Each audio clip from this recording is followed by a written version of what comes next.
Good evening. I'm John Batchelor. This is the John Batchelor Show. I welcome my colleague and co-host and friend, Thaddeus McCotter from WJR in Detroit, the great voice of the Great Lakes.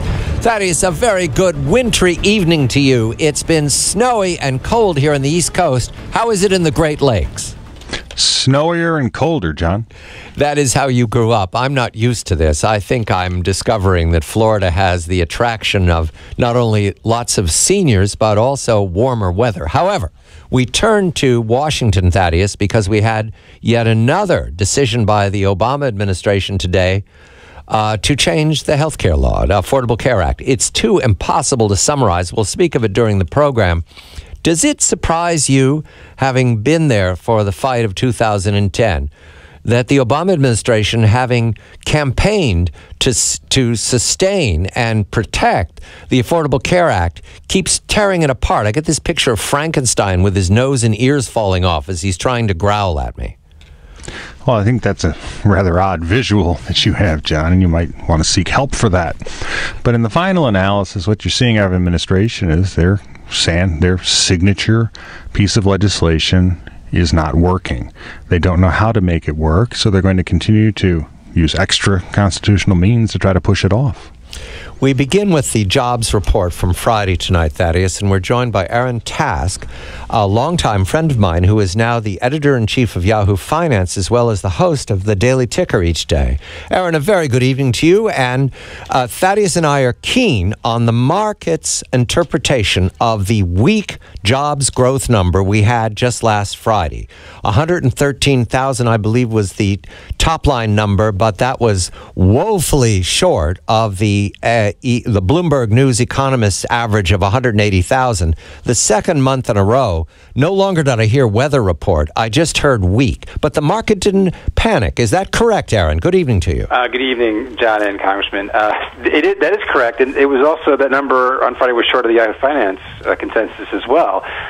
And it is two months in a row of weak payroll growth. You know, I think a lot of economists sort of dismissed the number in December and said, oh, it's weather, it's the holidays, it's a fluke.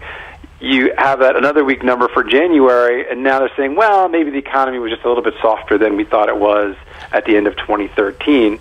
The market didn't react too dramatically to it, I think in part because the market had sold off a quick 5% throughout January, so maybe it panicked in anticipation of that number, or it already, as they say in the street, priced in that the economy maybe wasn't so strong after all.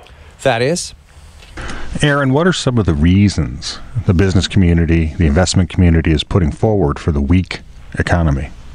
Well, for the weak economy overall, there is the weather factor. That's a short-term phenomenon, right? The reality is that businesses in America have more cash on hand than they've ever had as a percentage in absolute terms.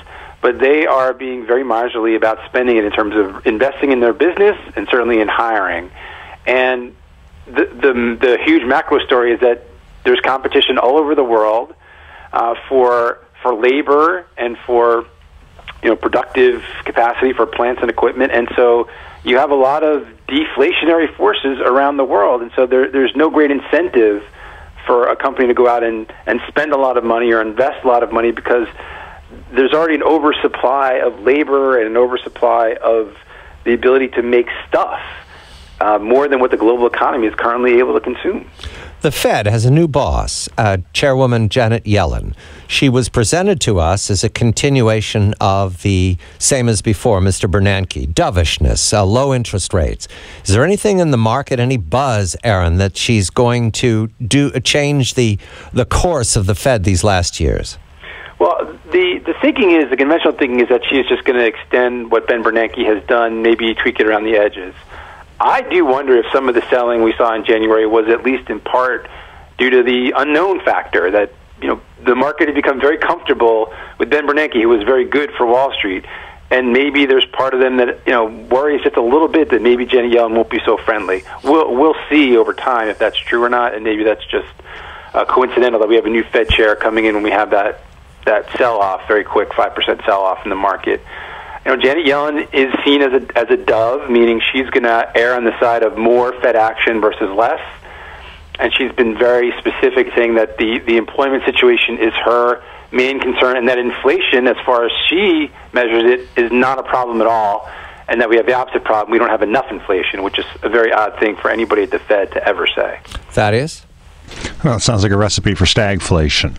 Now, Aaron, when you look around the world, one of the things that we noticed back in the housing bubble was the fact that with the massive trade deficit we had, especially with communist China, as they tried to wash a lot of that American money, they put it into housing as one of the most productive, if not one of the few productive areas where they could see a return on that money and have it, again, successfully parked. What areas, in terms of American businesses, in terms of foreign investors, are there where they believe that they can make any type of investment? Or is this really a problem with the American economy not knowing what direction it's going to go in terms of what areas will return investors' money for them? Right. Well, you are seeing in China, Lenovo, buying up seemingly a lot of old tech and parts of old tech companies. They recently bought IBM server business. They bought chips. I believe it was from Dell. So they've been on a buying spree. There are foreign companies looking at America and kicking the tires, so to speak. And look, and when the market gets a little hairy, the global investment community still buys U.S. Treasuries. Whatever our problems, we're still seen as the best house in a bad neighborhood, the tallest midget, whatever cliche you want to use. But I think a problem right now for a lot of investors, global and domestic, is that the last few years, pretty much all assets have risen in price, and so things look expensive. So they're sitting there saying, we have money to put to work, but nothing looks like it's really good value, except maybe parts of Europe, which is just possibly maybe getting back out of a very deep recession. So it's a challenge right now for global investors to find a good place to put their money. Aaron, you are the host of the Daily Ticker, and in that role you ask questions, and you are curious about the process we can guess at, the making of sausage on the debt limit negotiations in the House of Representatives. So you have a question for someone who sat in those negotiations in these last years. Go ahead. Yes, well, I would love to know what the former congressman sees in the debt ceiling chatter that's happening right now, because from a Wall Street perspective, it's the height of insanity to play with the debt ceiling. How serious a threat is it that we could actually shoot ourselves in the foot, literally and figuratively, by defaulting on our debt, not because we don't have the money or the market, we can't get it, but we just are going to say we're not going to pay our bills? Well, Aaron, I don't want to burst the bubble of all the media. They're going to have their countdown to debt default tickers on the screen. But the reality is you're going through a process where it's not a question of what the result is. It's a question of how it's orchestrated. The debt ceiling will be increased. I think in the House you've already seen proposals to tie restoration of former cuts to our military. And so that's going to provide the cover for the members to do it. Then you'll have the people that will posture that they would never do it in a million years, and you'll have the Democrats decide how many vulnerable Republicans they'd like to see hang out to dry with their own base on it before they come to the table. So I think the markets are experienced enough with the ways of Washington to realize that the debt ceiling will be increased, and it's really just a matter of posturing at this point as to how it gets done. Well, I certainly hope you're right, and I do think that's how the street looks at it now, after a couple of, okay, you scared us, but you weren't really serious moments in the last few years. But I guess there's part of me that's cynical enough to think that there's a chance, and that's too much of a chance, that Congress is a really dumb thing. Aaron, you have to be cynical enough to trust in their cynicism. Aha. Okay, I get it. It's a cynicism loop. All right. That works. Oh, wait, I want to unpack that just before we end. In other words, it's okay to accept the fact that Congress is pondering this, Thaddeus, but it's not okay to consider that they might actually hurt themselves. They're pondering this in order to win or sustain their elections. They're not actually pondering this because they're going to wreck the debt limit, right? They're just calling attention to themselves. They're not pondering it as to how it'll affect America. They're pondering it as to how it will affect them, and right now, raising the debt ceiling is the course of the least amount of pain.